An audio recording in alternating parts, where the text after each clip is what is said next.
speeches while audiences laughed and pointed at her as if she was an object instead of a person. And when she was moved to Paris, the humiliation continued. Sarah Baartman died in 1815. She was only about 26 years old. Far away from home, far away from her family, far away from the land she was raised on. But even death did not end the cruelty. The French scientist Georges Cuvier dissected her body.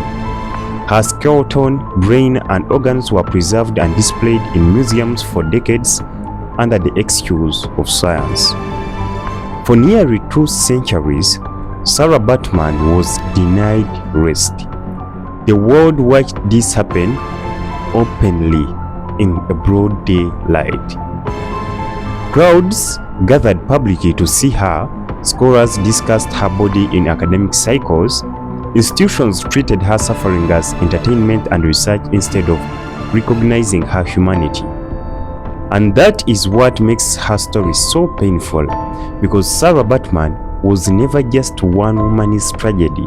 Her story became a symbol of how systems can strip human beings of dignity when society decides certain lives matter less than others.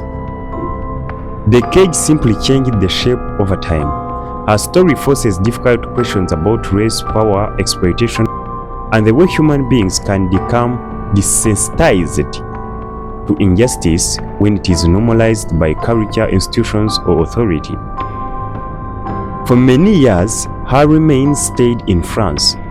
It took formal efforts by Nelson Mandela and the passing of a special French law before Sarah Baartman's remains were finally returned to South Africa in 2002. Nearly 187 years after her death, she finally came home. People mourned her not because they knew her personality, but because they understood something deeply human. What happened to her should never happen to anyone else. So her story should be remembered as one of the most painful stories that we have ever heard before. Not to spread hatred, not to divide people, but to remind future generations what happens when human dignity is ignored.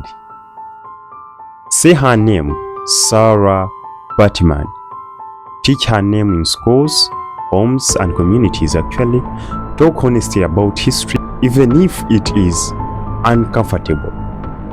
Choose dignity in the way you see other people speak to one another and build society, because remembering Sarah Baartman is not only about the past, it is about the kind of the world we choose to create now. Her name was Sarah Baartman. She deserved dignity in life and in death, and human always her remembrance.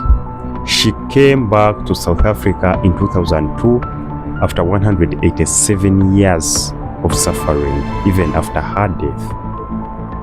This story remembers us or teaches us about injustice and divisions among the races that have ever lived in the world, between the whites and blacks.